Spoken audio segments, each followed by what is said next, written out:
Truth followed investigating the facts, and as those facts are developed, we will, if those facts support what we believe to be the truth, file a lawsuit. And we will have a day of reckoning in the courtroom for Administrator Tatum and all of his folks. Why would it be that the only places that our investigation has shown thus far to not have enough paper to vote, Republican stronghold precincts?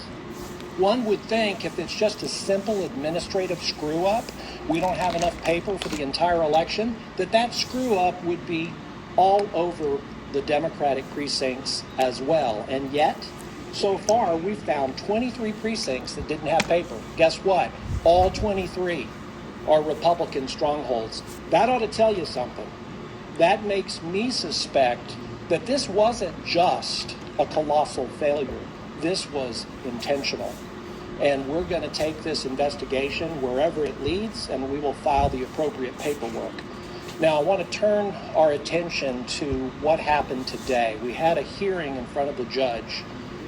We're talking about mail-in ballots. We're told that there are about 200 mail-in ballots that have yet to be counted, and we talked about the process by which those should be counted.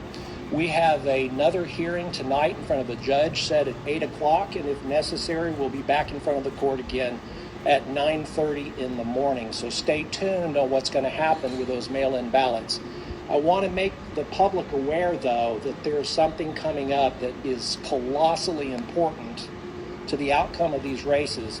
It's called provisional ballots.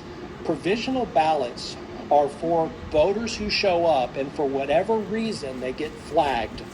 There's something wrong with that particular voter's credentials. And so rather than just turn them away, they're allowed to vote, but they vote provisionally.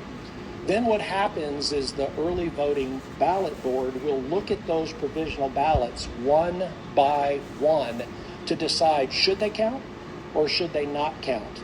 Well, unfortunately, the administrator, Mr. Tatum, has found a way to screw that up too. So he went to court and he asked the court to allow the additional hour of voting from 7 p.m. to 8 p.m. on Election Day. Every single one of those persons is supposed to vote provisionally. And within about an hour, the Texas Supreme Court spanked that request that Tatum had made and said, that is not what the law says. You're supposed to do it the way the election code requires. And now you're going to have to segregate all of those ballots. We're talking about thousands and thousands and thousands of ballots that were cast after 7 o'clock. Well, what does that mean for the candidates whose political election stakes are going to be governed by that decision? Here's what I told the judge in court tonight. We need to create 2 piles of provisional ballots. One pile is everybody who voted before 7. The other file is everybody who voted after 7. And then once those are looked at and for those investigated,